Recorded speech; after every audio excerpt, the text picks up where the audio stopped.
नमस्कार, मैं हुसैन रिजवी। नमस्कार, आपके साथ मैं हूं मीनाक्षी जोशी। और आज से हर सुबह 9 बजे आपके लिए हम लेकर आएंगे सुबह की 9 बड़ी खबरें, जिस पर दिन भर रहेगी देश और दुनिया की नजर। हर बड़ी खबर की सटीक और सच्ची रिपोर्ट आप तक पहुंचाएंगे रोज 9 बजे 9 बड़ी खबरों में।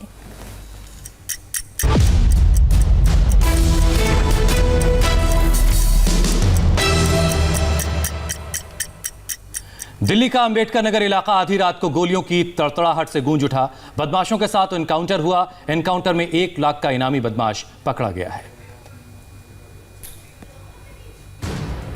दिल्ली पुलिस की स्पेशल सेल ने 24 घंटे में 2 एनकाउंटर किए और 6 मोस्ट वांटेड आतंकियों को धर दबोचा। पहला एनकाउंटर बेगमपुर में हुआ, जबकि दूसरा एनकाउंटर अंबेडकर नगर में हुआ। दिल्ली की स्वात टीम अंबेडकर नगर इलाके में घात लगाकर बदमाशों का इंतजार कर रही थी। स्पेशल सेल ने दिल्ली के अंबेडकर नगर में 1 लाख की इनामी बदमाश करमवीर को पकड़ने के लिए जाल बिछाया। खुद को घिरा पाकर बदमाश ने पुलिस पर फायरिंग कर दी।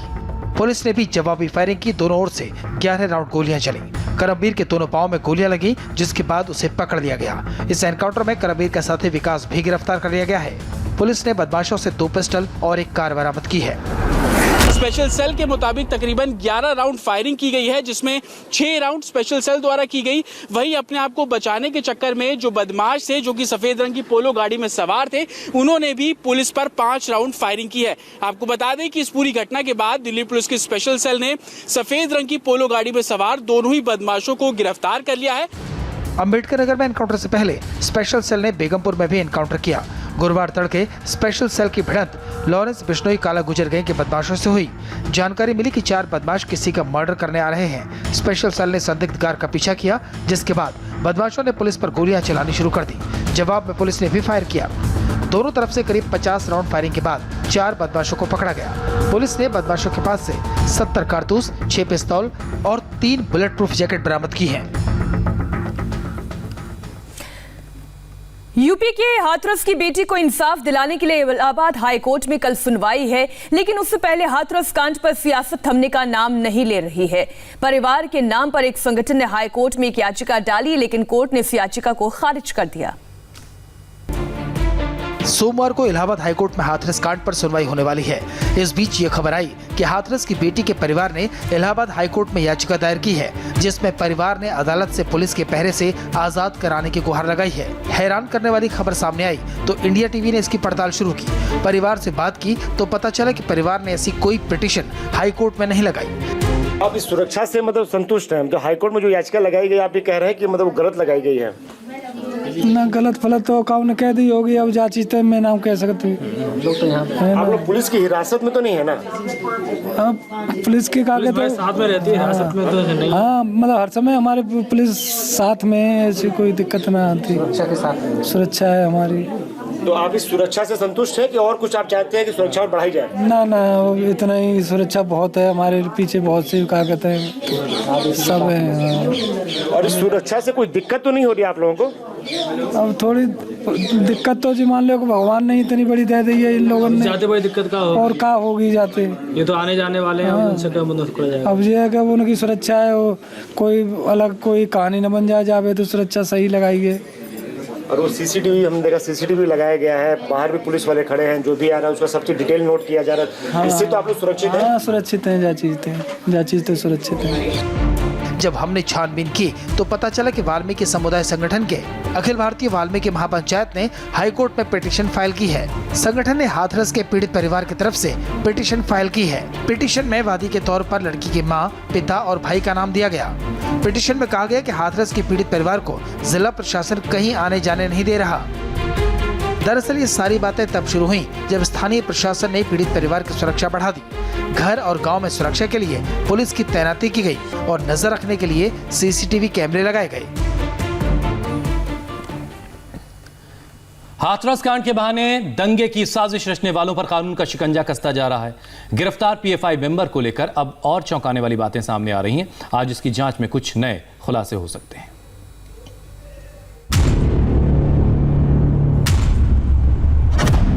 हाथरस कांड के बहाने दंगे की साजिश करने वालों को लेकर जांच में बड़ा खुलासा हुआ है। इस मामले में जो लोग गिरफ्तार हुए हैं उनमें से एक पीएफआई के मुखपत्र का संपादक निकला है। वो शाहीन बाग में पीएफआई के कार्यालय का सचिव भी था। उसके एक बैंक अकाउंट से भारी बैंक ट्रांजैक्शन भी हुआ। अब पुलिस उसके बाकी बैंक खातों की तलाश कर रही है। पुलिस इस आरोपी को रिमांड पर लेने की तैयारी भी कर रही है। इतना ही नहीं, भीम आर्मी को पीएफआई से बड़ी फंडिंग मिलने के संकेत मिले हैं। यूपी पुलिस इस मामले में अब तक 4 आरोपियों को गिरफ्तार कर चुकी है। इन सब पर हाथरस कांड के बहाने यूपी को जातीय दंगे की आग में झुलसाने की साजिश रची जा रही थी, लेकिन सुरक्षा एजेंसियों की सतर्कता से ये साजिश टल गई।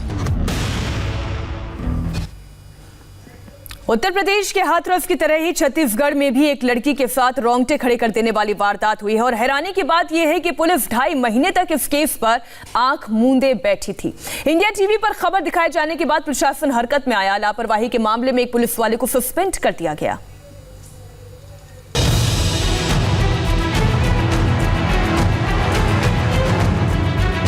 छत्तीसगढ़ के कोडागांव में 17 साल की लड़की के साथ 7 लड़कों की दरिंदगी का मामला तूल पकड़ चुका है।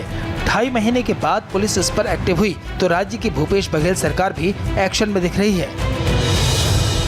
राज्य सरकार ने कोडागांव में युवती से गैंगरेप मामले में टीआई को सस्पेंड कर दिया है। टीआई रमेश शोरी पर मामला दर्ज करने में लापरवाही बरतने का आरोप है। सरकार ने टीआई को सस्पेंड करने के साथ ही विभागीय जांच के भी आदेश दिए हैं। इस मामले में कुल 5 लोगों के खिलाफ बलात्कार का मामला दर्ज हुआ था। 18 जुलाई को शादी में गई 17 साल की लड़की के साथ 7 लड़कों ने दरिंदगी की थी।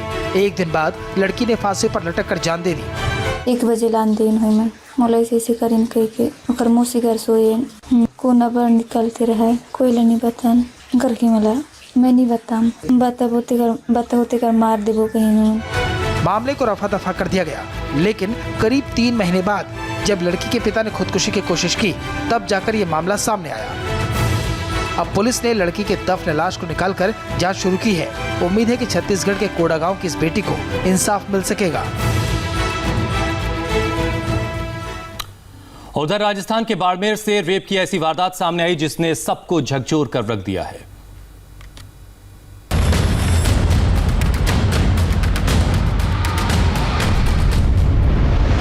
2 बजे दोपहर में घर से निकली थी और हमारे खेत में वहाँ गई तो 2 लड़के आए थे बाइक पे और मुझे वहाँ से ले गए।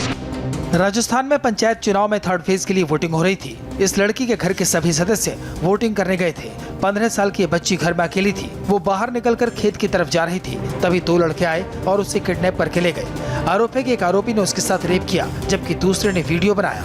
हैवानियत के बाद आरोपियों ने बच्ची को नशीला पदार्थ पिलाकर बेहोश किया और भाग गए। घर वाले वोटिंग करके लौटे तो लड़की घर पर नहीं मिली। कई घंटे की तलाश के बाद गांव के स्कूल के पास लड़की बेहोश मिली। होश में आने पर लड़की ने अपने साथ हुई हैवानियत की पूरी कहानी बताई।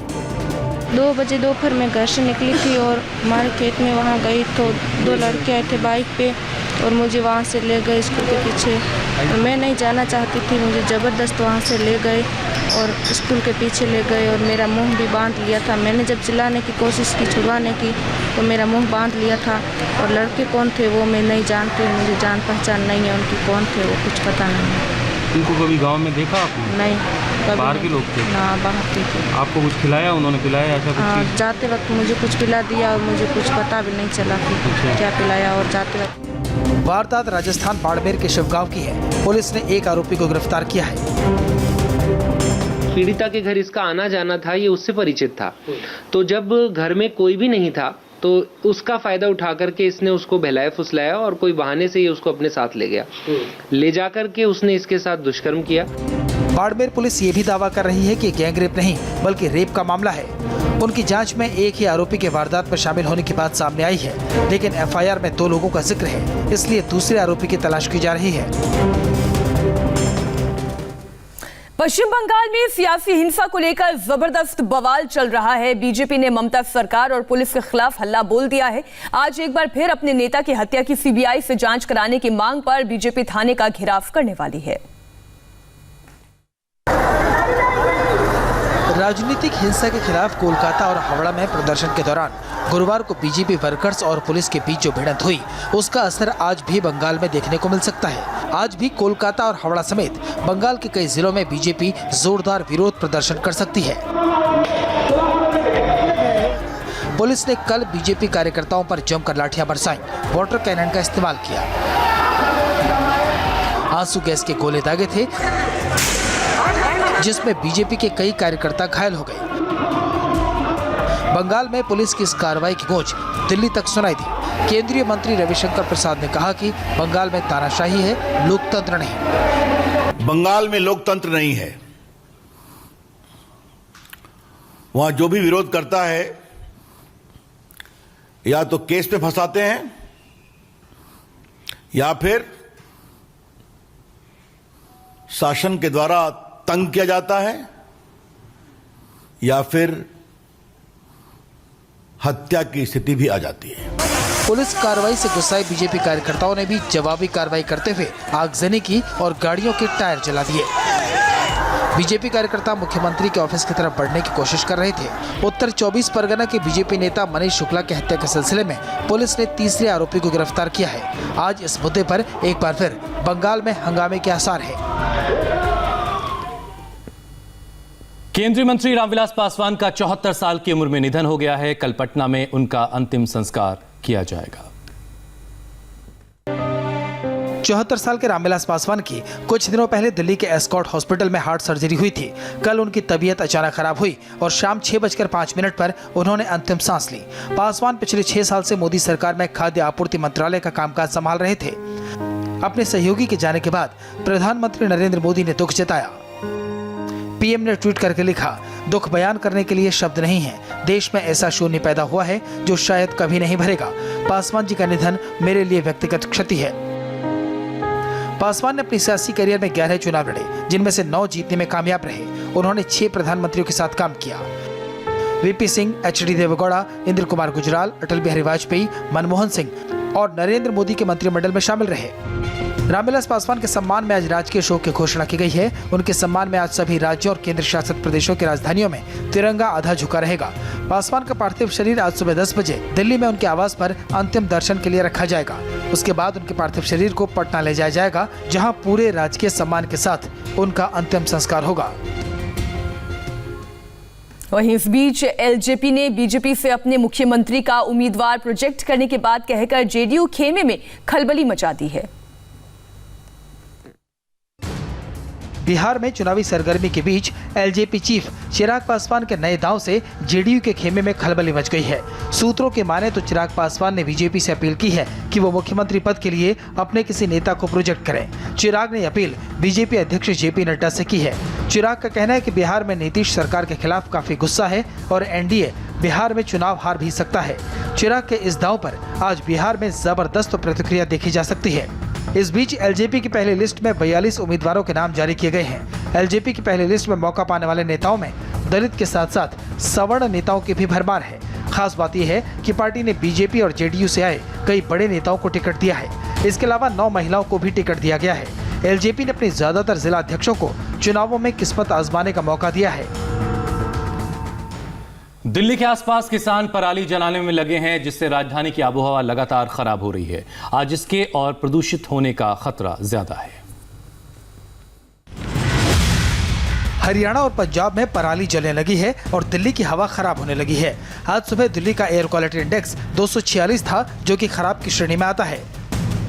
दिल्ली की आबोहवा को साफ रखने के लिए प्रशासन सतर्क हो गया है। इस बीच पर्यावरण प्रदूषण अथॉरिटी ने दिल्ली, हरियाणा और यूपी की सरकारों को निर्देश दिए हैं कि 15 अक्टूबर के बाद डीजल जनरेटर पर बैन लगा दिया जाए। इसके अलावा कंस्ट्रक्शन रोकने, उद्योगों को नॉन पीएनजी फ्यूल का इस्तेमाल करने और थर्मल पावर प्लांट्स को बंद करने को भी कहा गया है। रोजाना सुबह 9 बजे हम लेकर हाजिर होंगे दिन की 9 बड़ी खबरें, जिस पर दिन भर आपकी नजरें होंगी। यहां वक्त एक ब्रेक का है। ब्रेक के बाद सट्टेबाजी को लेकर बेंगलुरु से बड़ी खबर है।